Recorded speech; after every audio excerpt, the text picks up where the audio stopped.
नमस्कार, आप देख रहे हैं न्यूज़ वन इंडिया। मैं हूं आपके साथ राजेश कुमार। बुलेटिन की शुरुआत बड़ी खबर के साथ करेंगे। मैनपुरी से खबर, जहां समाजवादी पार्टी की प्रत्याशी डिंपल यादव ने नामांकन दाखिल किया और सपा अध्यक्ष अखिलेश यादव, रामगोपाल यादव भी मौजूद रहे।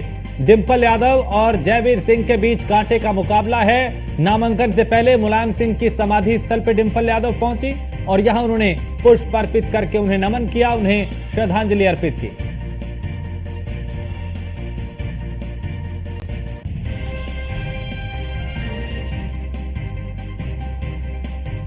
तो डिंपल यादव और जयवीर सिंह के बीच यहां मुकाबला, टक्कर का होने की संभावना। और डिंपल यादव ने नामांकन दाखिल किया। रामगोपाल यादव और धर्मेंद्र यादव के अलावा अखिलेश यादव भी उनके साथ मौजूद रहे। नामांकन से पहले मुलायम सिंह की समाधि स्थल पर पहुंची डिंपल यादव और यहां उन्होंने पुष्प अर्पित करके उन्हें नमन किया, उन्हें श्रद्धांजलि अर्पित की।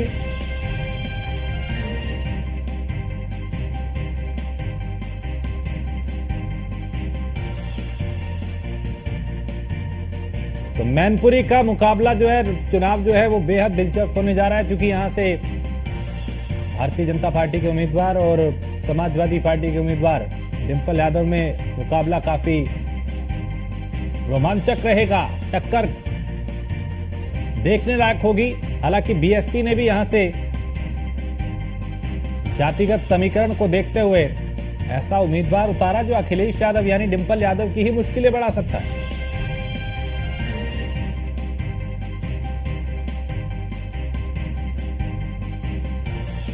तो नामांकन से पहले मुलायम सिंह की समाधि स्थल पर डिंपल यादव पहुंची, उन्होंने उन्हें पुष्प अर्पित किए, नमन किया, उन्हें श्रद्धांजलि अर्पित की। उसके बाद नामांकन दाखिल किया। नामांकन के दौरान उनके साथ अखिलेश यादव, रामगोपाल यादव और धर्मेंद्र यादव भी मौजूद रहे।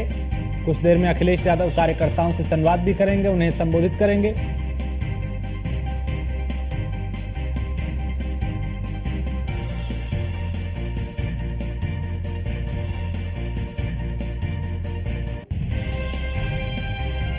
चुनाव चूंकि करीब और चुनाव को देखते हुए चुनावी प्रक्रियाएं पूरी होती हुई दिग्गज चुनावी मैदान में सभाएं हो रही हैं, सम्मेलन हो रहा है, समीक्षाएं की जा रही हैं, बैठकों का दौर जारी है, रणनीति बनाई जा रही है, उम्मीदवारों के नाम का ऐलान किया जा रहा है और नामांकन प्रक्रिया जो है वो दाखिल की जा रही है। जिस चरण में जहां चुनाव है उसको लेकर, क्योंकि चुनावी प्रक्रिया। और डिंपल यादव ने भी नामांकन किया और उनके साथ अखिलेश यादव, रामगोपाल यादव, धर्मेंद्र यादव भी मौजूद रहे।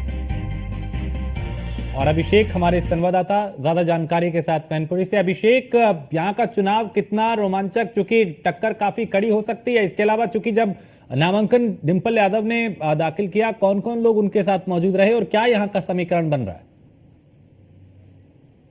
मैनपुरी सीट की अगर बात करें तो मैनपुरी सीट वैसे ही दिलचस्प है, क्योंकि यहाँ का चुनाव इस बार काफी ज्यादा दिलचस्प होने वाला है। पिछले चुनाव की अगर उपचुनाव की अगर बात करें तो अगर ये भी कह सकते हैं कि एक तरफा चुनाव था, लेकिन 2024 का चुनाव समाजवादी पार्टी के लिए इस बात का चुनाव है, क्योंकि ये इस बार उनके विरासत को बचाने का चुनाव है। वहीं बीजेपी भी इस तरीके इस बार पूरी तरीके से दावा कर चुकी है कि जो 80 सीटें जीती है उसमें मैनपुरी सीट शामिल है, क्योंकि समाजवादी पार्टी का मैनपुरी गढ़ कहा जाता है और समाजवादी पार्टी इस गढ़ को बचाने के लिए इस बार पूरी भरसक प्रयास कर रही है। हालांकि एक तरफ से ये भी देखा जा रहा है कि डिंपल यादव को पहले ही इस सीट पर चुन लिया गया था कि इस सीट पर मैनपुरी से डिंपल यादव ही लड़ेंगे, लेकिन बीजेपी ने अपने पत्ते नहीं खोले थे कि आखिर इस सीट से कौन लड़ेगा। तो हो सकता है इसका भी एक बड़ा असर देखने को मिल रहा है, क्योंकि अंत समय में अटकलें ये भी चल रही थी कि जब बीजेपी प्रत्याशी जयवीर सिंह को इस सीट पर उतारा गया तो अटकलें थी कि प्रत्याशी बदलकर डिंपल यादव को बदलकर खुद अखिलेश यादव इस सीट पर आ सकते हैं, क्योंकि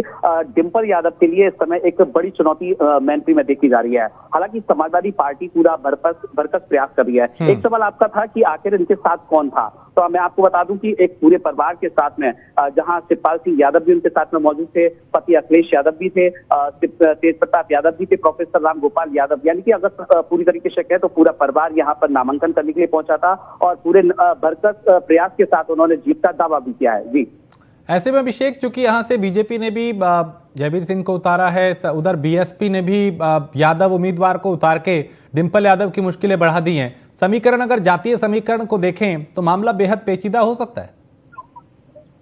बिल्कुल, जाति समीकरण की अगर हम बात करें तो जैसे कि पहले भी बताया था कि यहाँ पर यादव मतदाता काफी ज्यादा है, लेकिन बसपा ने यहाँ पर अपना कोर वोट पकड़ने के लिए यहाँ पर शाक्य प्रत्याशी को उतारा था, जहाँ पर आज प्रत्याशी का टिकट काट दिया गया। डॉक्टर गुलशन देव शाक्य यहाँ पर बसपा के प्रत्याशी थे, अब उनको काटकर शिव प्रताप यादव को उतारा गया है। कहीं ना कहीं बसपा को ऐसा लगता है कि यादव को अगर उतार कर यादव जो वोट बैंक है उसको अपनी साइड कर लेगी, लेकिन समाजवादी पार्टी की तरफ से अगर बात की जाए तो उनका साफ तौर पर कहना है कि इस प्रत्याशी को उतारने से उनका कोई भी फर्क नहीं पड़ेगा। वहीं अभी न्यूज वन इंडिया ने एक खबर को बिल्कुल प्राथमिकता से दिखाया था कि डॉक्टर गुलशन देव शाक्य जो कि बसपा के प्रत्याशी थे, टिकट कट जाने के बाद से वे नाराज थे और उसके बाद अभी हाल ही में नामांकन के जस्ट बाद ही उन्होंने समाजवादी पार्टी को ज्वाइन कर लिया और दावा किया है कि शाक्य जो समाज उनसे नाराज है वह पूरी तरीके से समाजवादी पार्टी के साथ खड़ा हुआ है।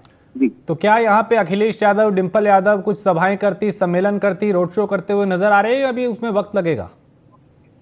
देखिए, बिल्कुल जिस तरीके से समाजवादी पार्टी की बात करें, क्योंकि जब भाजपा प्रत्याशी जयवीर सिंह ने नामांकन करने के बाद एक नामांकन सभा का आयोजन किया था, जहां पर मोहन यादव भी पहुंचे थे और केशव प्रसाद मौर्य जो कि डिप्टी सीएम है वो भी पहुंचे थे। और समाजवादी पार्टी की बात करें तो अभी इनकी तरफ से कोई भी रोड शो या कोई भी जनसभा का कोई भी सूचना नहीं है, कोई भी आयोजन नहीं है।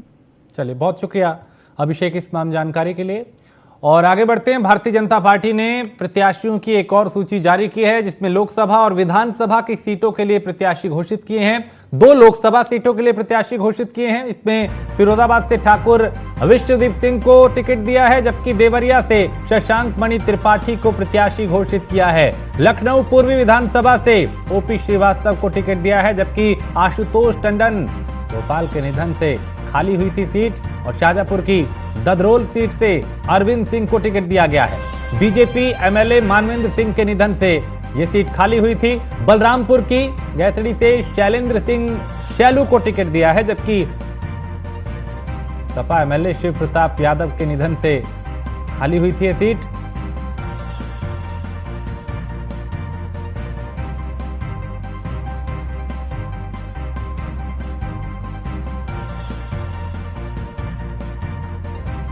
तो भारतीय जनता पार्टी ने प्रत्याशियों की एक और सूची जारी की है और मनीष इस पे ज्यादा जानकारी देंगे। मनीष, जैसे जैसे चुनाव करीब आ रहा है वैसे वैसे पार्टियां और एक्टिव, बीजेपी ने उम्मीदवारों की एक और लिस्ट जारी की। जी हाँ, निश्चित तौर से आपको बता दूं कि जिस तरीके से भारतीय जनता पार्टी लगातार क्रम वाइज अपने अपने जो प्रत्याशी हैं उनकी सूची जारी करी है, जिसमें उत्तर प्रदेश की 2 लोकसभा और साथ ही साथ 4 विधानसभा के उपचुनाव जिनमें होने हैं उसके लिए भी प्रत्याशियों का चयन कर दिया गया है। सबसे बड़ी चीज़ देखने का ही, जिससे कि देवरिया की बात करी थी, देवरिया से ब्राह्मण चेहरे को आगे लगाने की कोशिश की जाती है। उसमें एक बार फिर से एक चौकीदार नाम आया, शशांक मणि त्रिपाठी का आया है। जागृत इंटरप्राइजेज, जागृत नाम के NGO चलाते हैं। इनके जो पिता थे वो आर्मी में थे और साथ ही साथ सांसद भी रह चुके हैं देवरिया से। तो कहीं ना कहीं जो जिक्र चला था उस जिक्र के विपरीत भारतीय जनता पार्टी ने फिर से काम करती जरूर नजर आती है। अगर वही बात करें फिरोजाबाद की तो पूर्व बसपा से 2014 में बसपा से चुनाव लड़े थे ठाकुर विश्वदीप सिंह, उनको वहां से प्रत्याशी बनाया गया है। तो निश्चित तौर से भारतीय जनता पार्टी लगातार अपनी जो जिस तरीके से जो टिकट को लेके तैयारी करी थी, जिस तरीके से CEC की बैठक में तैयारी के नाम लिखे थे, उसमें कहीं ना कहीं जिससे चुनाव आगे बढ़ रहा है अपने प्रत्याशियों के नाम की चर्चा करती हुई नजर आ रही भारतीय जनता पार्टी। तो पूरी तरीके से जो चुनाव में आप देखेंगे तो भारतीय जनता पार्टी में लखनऊ की पूर्वी की सीट की बात कर लेंगे। इसमें आशुतोष टंडन जो कि मंत्री थे उत्तर प्रदेश सरकार में, उनके निधन के बाद सीट खाली हुई थी। उसमें ओपी श्रीवास्तव एक भारतीय जनता पार्टी से जुड़े हुए हैं, व्यावसायिक इनका है और माना जाता है कि काफ़ी दिन से जो महानगर क्षेत्र की जो टीम है उससे लगातार सक्रिय रहे हैं, उनको चुना गया है। साथ ही साथ शैलेंद्र सिंह शैलू को दड़ोल सीट से चुना गया है, जिसमें पूर्व विधायक भी रहे हैं। एक बार फिर से उन पर दाव लगाती हुई नजर आ रही भारतीय जनता पार्टी। तो जिससे कि जो टिकट के बंटवारे किए गए उसमें कहीं ना कहीं जिससे जो सबसे इंपॉर्टेंट होता है राजेश, अगर उत्तर प्रदेश की बात करेंगे तो क्षेत्रीय और राज्य जो और आपकी जाति समीकरण उसको बहुत ज़्यादा ध्यान दिया गया है। देवरिया में माना जाता है कि ब्राह्मण चेहरे पर एक बार फिर से जाएंगे तो ब्राह्मण चेहरे को ही दिया गया है। फिरोजाबाद में ठाकुर बहल है और जिससे कि OBC वोट बैंक वहाँ पे जाता है, उसमें फिर से एक बार ठाकुर विश्वदीप को दिया गया है। तो सभी समीकरणों को कहीं ना कहीं देखते हुए इसमें टिकट का बंटवारा किया गया और 80 का दावा करती हुई आ रही भारतीय जनता पार्टी। देखना होगा कि गढ़ में विजय फिरोजाबाद, क्योंकि अगर आप देखेंगे तो कहीं ना कहीं समाजवादी पार्टी के गढ़ में से एक माना जाता है, उनमें क्या सेंधमारी कर पाएंगे। और अगर बात करें देवरिया की, तो देवरिया भारतीय जनता पार्टी ने सीट जीती थी और क्या उसको रिटेन कर पाती भारतीय जनता पार्टी, ये थोड़ा सा देखने वाली बात होगी। 4 तारीख तक इंतजार करना पड़ेगा। हालांकि टिकट बंटवारे की जिस तरीके से जो तैयारी चली है उसमें अब सबसे इम्पोर्टेंट अगर जो 2 टिकट बचे हैं राजेश, उसमें रायबरेली और कैसरगंज। ठीक है मनीष, इस वक्त डिंपल यादव कुछ कह रही हैं, उन्हें सुनते हैं। के लिए तो आए और अपने भी मध्य प्रदेश में इस तरह के काम कराएं।